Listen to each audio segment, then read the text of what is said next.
I've been in public education all my life. I attended public schools and have either taught or administered public schools all my life. As a public school educator, I'm becoming increasingly concerned about the direction that public education in America is taking. The overstandardization, the focus on national assessments, and what I perceive as an educator as this top-down management of schools and what it's doing to our children.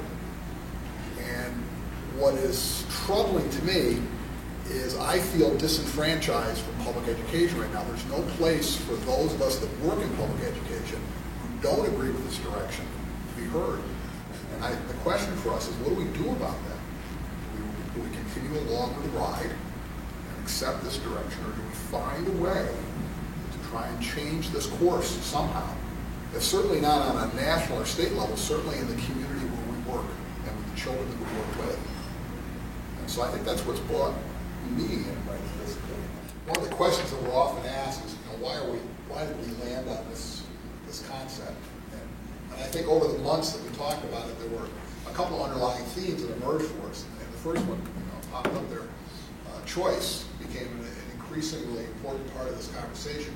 In essence, what the community voted on in March was to make North Bennington Graded School District what is called a non-operating district. We would be, in fact, a public school district without a school. And as Eva said, the voters overwhelmingly supported that ballot initiative. 72% of our residents voted in favor of making North Bennington a non-operating district. And again, as Eva mentioned here, what was going on concurrently was a submission of the application to DOE looking for approval from the Department of Education to open the independent school and this fall, the fall of 2012.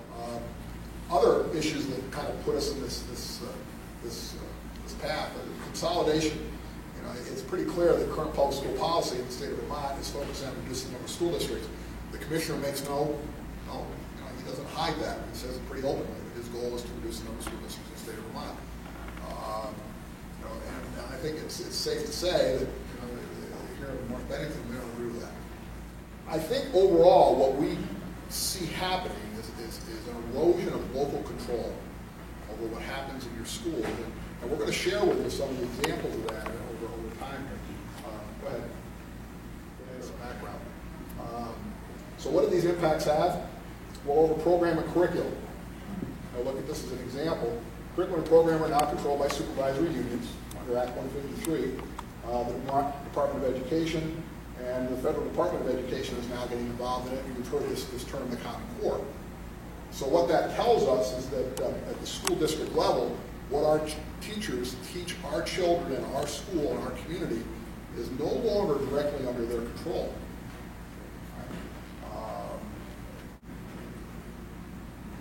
Budget and tax rates. Local boards now have control over what is in essence a very limited portion of their operating budget. And I've gone through that exercise with our Prudential Committee at different times, actually breaking down our budget and showing them how many sections of that budget they really, really have control over. And each year they're pretty amazed to see what this percentage really is. It's actually pretty small.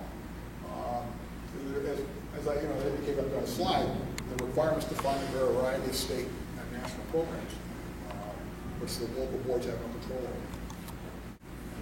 And then staffing. Act 153 Brigadier staffing controls supervisory unions. Unified contract now define terms, conditions, and costs of employment that are negotiated by the supervisory union. And of course, for us, we saw probably one of the more dramatic impacts of that. You may pick this up on the news. We had a 9-day teacher strike in the Southwest Vermont supervisory union. And probably nowhere is there a more glaring implication to the loss of control of what's happening with your staff in your building than when you experience a strike. And again, I think these are the important questions. Who decides what's best for our children and their future? And that's been a real important question for us, particularly in these last few months. And what role does the place where they live and where their parents live play in those decisions?